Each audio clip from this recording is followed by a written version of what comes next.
Selamat pagi pemirsa, jumpa kembali bersama saya Syifa Aulia dalam Berita Kaltim hari ini.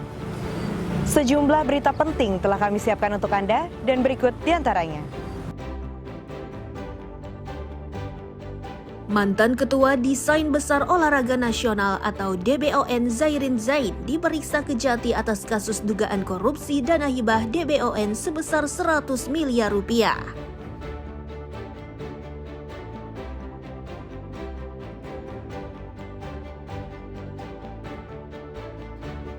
Seluruh jemaah haji kloter 2 asal Kaltim di Balikpapan tiba dengan selamat.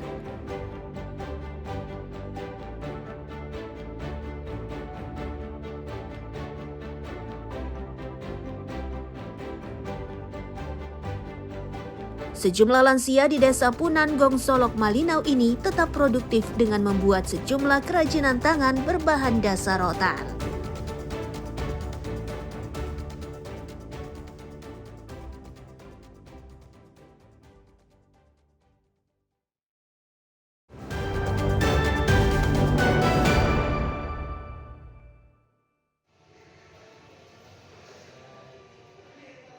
Kejati Kaltim masih terus mendalami perkara kasus dugaan korupsi dana hibah Desain Besar Olahraga Nasional atau DBON Kaltim senilai 100 miliar rupiah.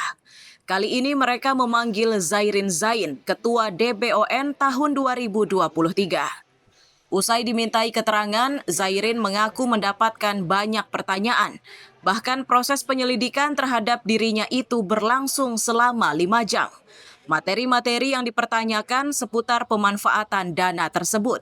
Zairin menyatakan dari 100 miliar rupiah dana yang digelontorkan untuk DBON, hanya 31 miliar rupiah yang digunakan, sedangkan sisanya diberikan kepada komite olahraga lainnya. Ada berapa pertanyaan Pak yang di? Ya, beberapa banyak lah.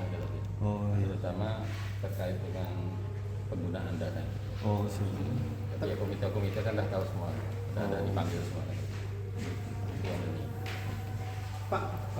Pak, dari hibah debon itu, dari hibah yang 100 itu debon berapa sih Pak sebenarnya Pak? 31.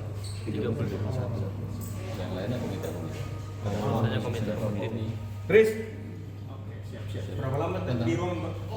Berapa lama di ruang tadi? Ya, 4 jam 5 jaman. 4 jam Pak. 4 jam.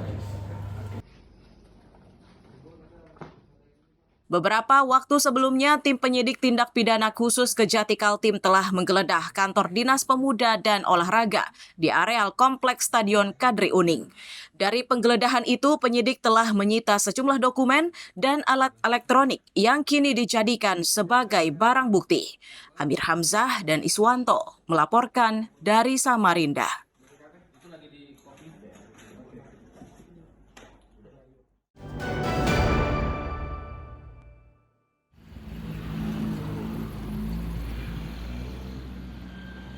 Kepolisian Resor Berau hingga Rabu siang masih mendalami 2 perkara penting, yakni dugaan penyelewengan dana bagi hasil kayu bulat dan pengelolaan dana air bersih Gunung Padai. Untuk perkara kayu lok atau kayu bulat, polisi telah memanggil sejumlah pihak mulai dari Kepala Kampung, Ketua Badan Pemusyawaratan Kampung atau BPK, pihak perusahaan dan pelapor. Demikian halnya soal air bersih di Kampung Pilanjau, Kecamatan Sambaliung. Pengelolaan air bersih dilaporkan ke polisi karena kepala kampungnya tidak transparan soal pemanfaatan dana air bersih tersebut.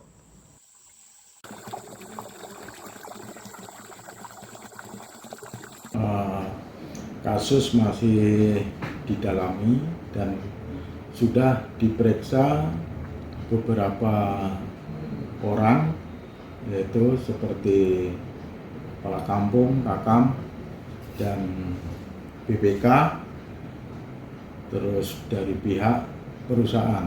Jadi di situ sudah 4 yang diperiksa, kayak seperti pelapor itu sudah diperiksa juga. Yang lainnya nanti masih menyusul dalam pemeriksaan berikutnya. Warga berharap 2 perkara yang dilaporkan ini bisa segera dituntaskan agar keresahan warga terjawab. Amir Hamzah dan Miko Gusti melaporkan dari Kabupaten Berau.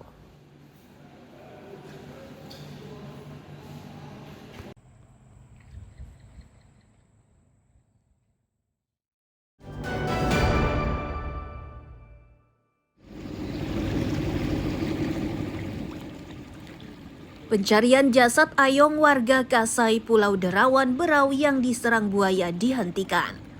Ayong dilaporkan hilang saat buang air besar di sungai. Badan Penanggulangan dan Bencana Daerah atau BPBD Berau menghentikan pencarian pada hari keempat atas permintaan keluarga korban. Alasannya pihak keluarga akan memanfaatkan jasa pawang buaya untuk menemukan korban.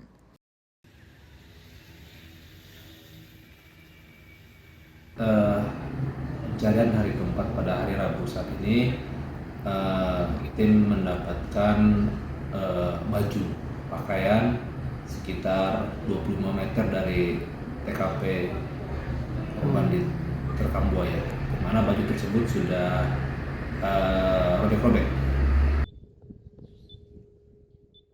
Sebelum dihentikan, tim SAR berhasil mendapatkan jejak berupa baju yang terakhir dikenakan oleh korban. Baju tersebut ditemukan mengapung di air berjarak 25 meter dari lokasi korban hilang. Amir Hamzah dan Miko Gusti melaporkan dari Kabupaten Berau.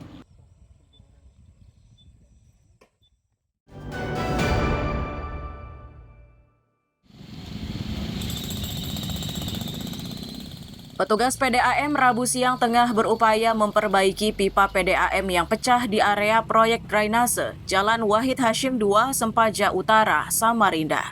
Kejadian itu menyebabkan pasokan air ke pelanggan di kawasan Wahid Hashim dan DI Panjaitan terhambat.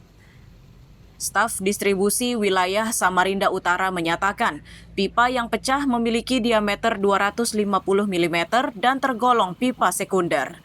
Penyebab kerusakannya diduga akibat galian tanah pada proyek drainase. Proses perbaikan diawasi Babin Kamtipmas setempat. Diperkirakan proses perbaikan pipa PDAM akan memakan waktu 6 jam.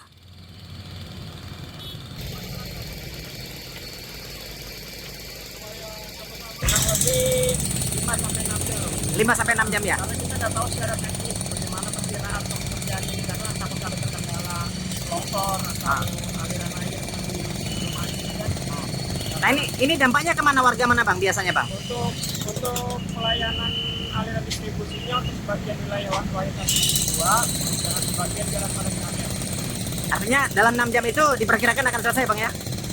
Iya bang. Insya Allah kalau itu secepatnya kurang dari 6 jam atau 5 jam sudah selesai. Nah ini akibat apa bang? Digaruk atau kena eksa atau seperti apa bang? Perkiraan masih pak, kena galian eksa bang. Galian eksa ya? Saat ini sedang melaksanakan monitoring perbaikan drainase dari pemerintah Kota Samarinda. Dan akibat perbaikan jalan ini, akibat perbaikan drainase ini ada kemacetan lalu lintas dan pengalihan arus lalu lintas. Dan dapat juga kami sampaikan, untuk saat ini ada kerusakan pipa sekunder PDAM yang menyalurkan aliran air ke rumah warga. Warga berharap pengerjaan tepat waktu karena pasokan air bersih sangat dibutuhkan.